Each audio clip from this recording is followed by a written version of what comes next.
Allez Zou, c'est parti, je vous embarque une journée avec moi.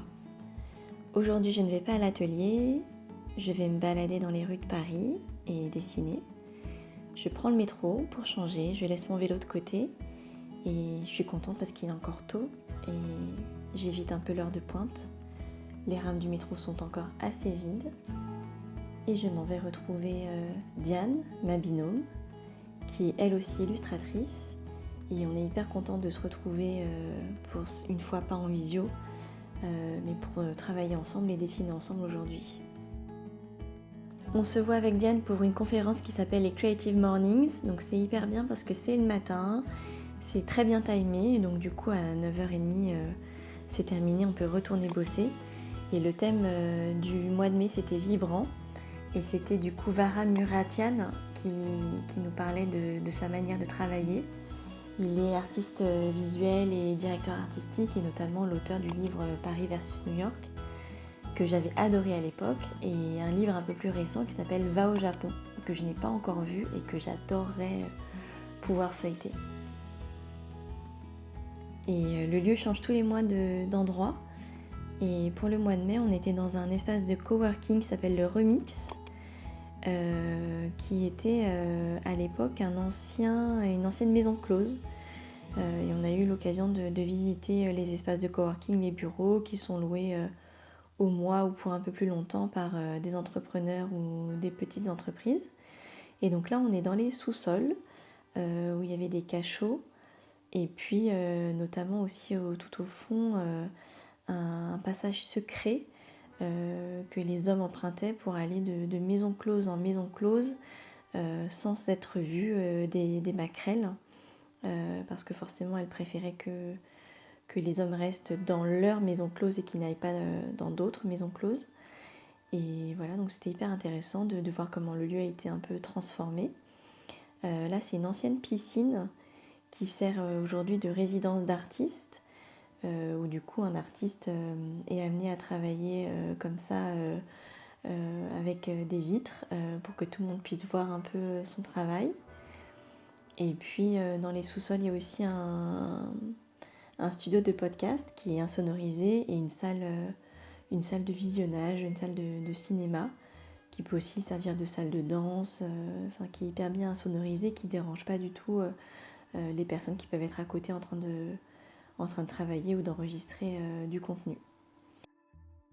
Et on est aussi monté dans les étages. Voilà, on est au dernier étage qui est hyper lumineux avec des salles de réunion. Et voilà, la visite est terminée.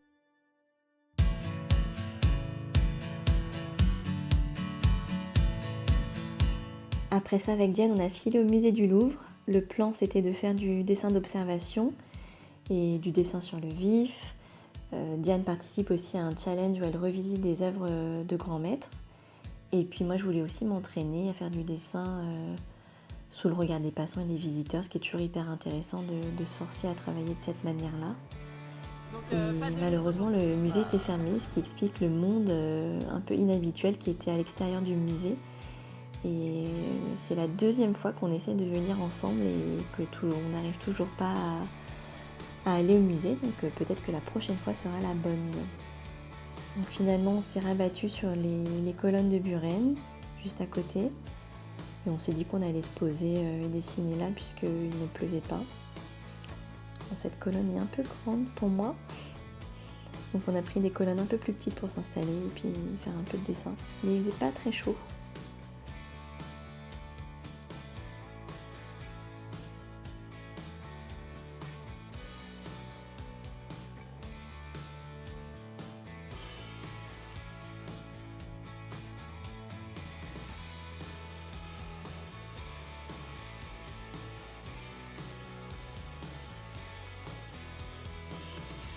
La petite photo de référence qu'on garde pour continuer le dessin plus tard. Et hop, on change de spot. Coucou les pigeons.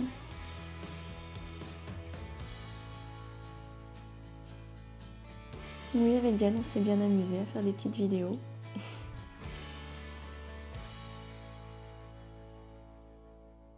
Et puis j'ai eu des cadeaux de la part de Diane, un super stickers. You did a thing.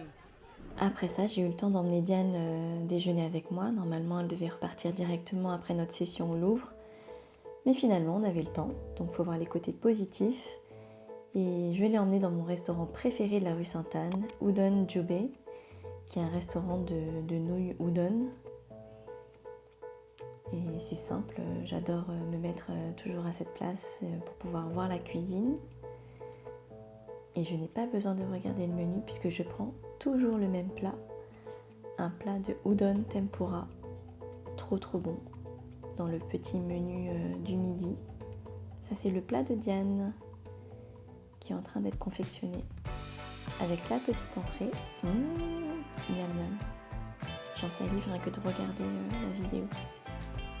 On se régale. Et voilà mon délicieux plat. Une soupe hyper réconfortante. Après ça, je n'avais évidemment plus de place pour le dessert, mais je suis quand même passée acheter chez Aki Boulanger des melon pan fourrés. Voilà, ils sont tous plus bons les uns que les autres. Chantilly, fraises, crème pâtissière, ou celui-ci qui est trop mignon et trop délicieux au sésame noir. C'est une journée finalement totalement improvisée et je n'avais pas prévu de repasser à mon atelier. Mais comme j'avais le temps, j'ai pris beaucoup plus de pâtisserie que prévu et j'en ai apporté à mes camarades du village pour fêter un anniversaire.